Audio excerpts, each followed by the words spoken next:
नमस्ते, MKN universe में स्वागत है। चलिए थर्मोग्राविमेट्रिक एनालिसिस को एक्सप्लोर करते हैं। आज की हमारी यह चर्चा विज्ञान, इतिहास और तकनीक के भविष्य का एक बेहद शानदार संगम है।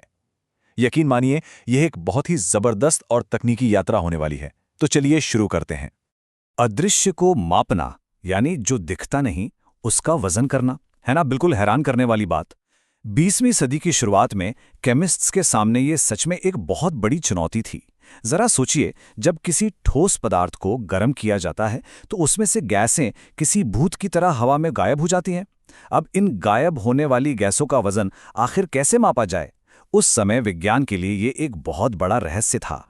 तो चलिए आज के एजेंडा पे एक नजर डालते हैं। पहले हम बात करेंगे अदृश्य को मापने की, फिर देखेंगे थर्मोबैलेंस का जन्म कैसे हुआ, उसके बाद समझेंगे कि ये मशीन आखिर सोचती कैसे है, फिर इसके आधुनिक उपयोग, हाइफाइनेटेड टेक्निकें और भविष्य की संभावनाएं, और अंत में कुछ रिकमेंडेड लिटरेचर। 20वीं सदी की हताशा से लेकर आज के आर्टिफिशियल इंटेलिजेंस तक का ये सफर आइए शुरू करते हैं। भाग 1, अदृश्य को मापना और थर्मोबैलेंस का जन्म। जरा उस समय की प्रयोगशालाओं की कल्पना कीजिए। काम करना बेहद उबाऊ और गलतियों से भरा होता था।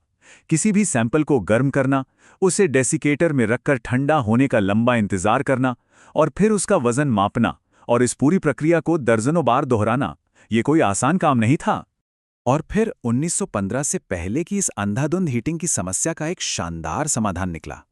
जापान के एक धातु विज्ञानी कोटारो होंडा ने सोचा कि भाई, किसी भी पदार्थ के बदलाव का असली सच तभी सामने आ सकता है जब उसका वजन अत्यधिक गर्म अवस्था में ही मापा जाए। इसी कमाल की सोच ने 1915 में थर्मोबैलेंस को जन्म दिया। फिर आगे चलकर 1940 और 50 के दशक में फ्रांस में क्लेमेंट डुवाल ने इस तकनीक को पूरी तरह से मानकीकृत किया। भाग 2, विज्ञान का मानकीकरण। यह वह महत्वपूर्ण दौर था जब थर्मोबैलेंस सिर्फ स्टील की जांच करने वाली एक धातु विज्ञान की जिज्ञासा तक सीमित नहीं रहा, बल्कि यह एक अत्यधिक अनुशासित और मानकीकृत विश्लेषणात्मक तकनीक में बदल गया। एनालिटिकल केमिस्ट्री पर क्लेमेंट डुवाल का प्रभाव सच में बहुत गहरा था। दरअसल उन्होंने अकार्बनिक यौगिकों के लिए हजारों पाइरोलिसिस कर्व्स रिकॉर्ड किए और प्रतिक्रियाओं की एक पूरी की पूरी लाइब्रेरी ही बना डाली। इतना ही नहीं, उन्होंने लंबे समय से चली आ रही कई गलतियों को सुधारा। उन्होंने ये साबित कर दिया कि पारंपरिक वेट केमिस्ट्री में इस्तेमाल होने वाले कई प्रेसिपिटेट्स सुखाने की प्रक्रिया के दौरान असल में अस्थिर होते हैं। बस इसी एक खोज ने थर्मोबैलेंस को प्रयोगशाला का एक बेहद भरोसेमंद उपकरण बना दिया। भाग 3, मशीन कैसे सोचती है। वैसे ये हमारी आज की चर्चा का शायद सबसे दिलचस्प हिस्सा है।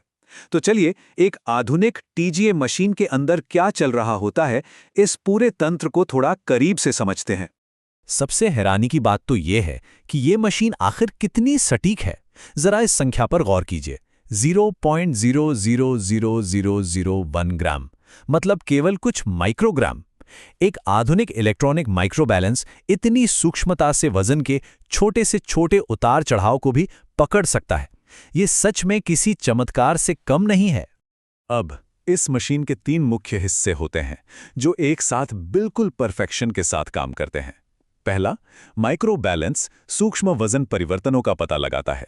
दूसरा, फर्नेस यानी भट्ठी, जो सैंपल को 1500 डिग्री सेल्सियस तक बहुत ही कंट्रोल्ड तरीके से गर्म करती है। और तीसरा है वातावरण, जहां चेंबर को पायरोलिसिस के लिए नाइट्रोजन गैस से या फिर ऑक्सीकरण के लिए ऑक्सीजन गैस से भर दिया जाता है। अब सवाल यह है कि फर्नेस के अंदर असल में होता क्या है। इसका अंतर बहुत साफ है। वाष्पीकरण, अपघटन, पॉलीमर चेन के टूटने या धातु से ऑक्सीजन कम होने के कारण सैंपल का वजन घटने लगता है। और इसके ठीक विपरीत, अगर कोई धातु हवा में मौजूद ऑक्सीजन के साथ प्रतिक्रिया करती है, यानी उसका ऑक्सीकरण होता है या वो कुछ सोख लेती है, तो सैंपल का वजन अचानक से बढ़ जाता है। इस पूरी प्रक्रिया के पीछे का गणित भी काफी दिलचस्प है। इस समीकरण को थोड़ा ध्यान से समझना जरूरी है। प्रतिशत वजन हानि बराबर होती है प्रारंभिक द्रव्यमान माइनस अंतिम द्रव्यमान, और फिर जो आए उसे प्रारंभिक द्रव्यमान से विभाजित करके 100 से गुणा कर दिया जाता है। देखने में यह भले ही सरल लगे, लेकिन यही वो बुनियादी सूत्र है जिसका उपयोग ये मशीन किसी भी सामग्री की विशेषताओं को बिल्कुल सटीकता से समझने के लिए करती है। भाग 4, सामग्री और आधुनिक उपयोग। अब यह सवाल उठना लाजमी है कि ये जो अत्यधिक सटीक गणितीय सूत्र हमने देखा, वो हमारी आधुनिक दुनिया को वास्तव में कैसे प्रभावित करता है। चलिए इस तकनीक के कुछ व्यवहारिक उपयोग देखते हैं। आज के समय में TGA तकनीक कई अलग-अलग उद्योगों के लिए एक गोल्ड स्टैंडर्ड बन चुकी है।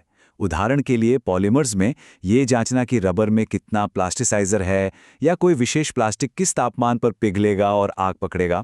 खनिज और कोयले के क्षेत्र में नमी, वाष्पशील पदार्थ और फिक्स्ड कार्बन का सटीक निर्धारण करना। और सबसे महत्वपूर्ण बात, फार्मास्यूटिकल्स में ये परीक्षण करना कि कोई जीवन रक्षक दवा कितनी स्थिर है और उसकी कुल शेल्फ लाइफ क्या होगी। है ना कमाल का उपयोग। भाग 5 हाइफनेटेड तकनीकें और भविष्य।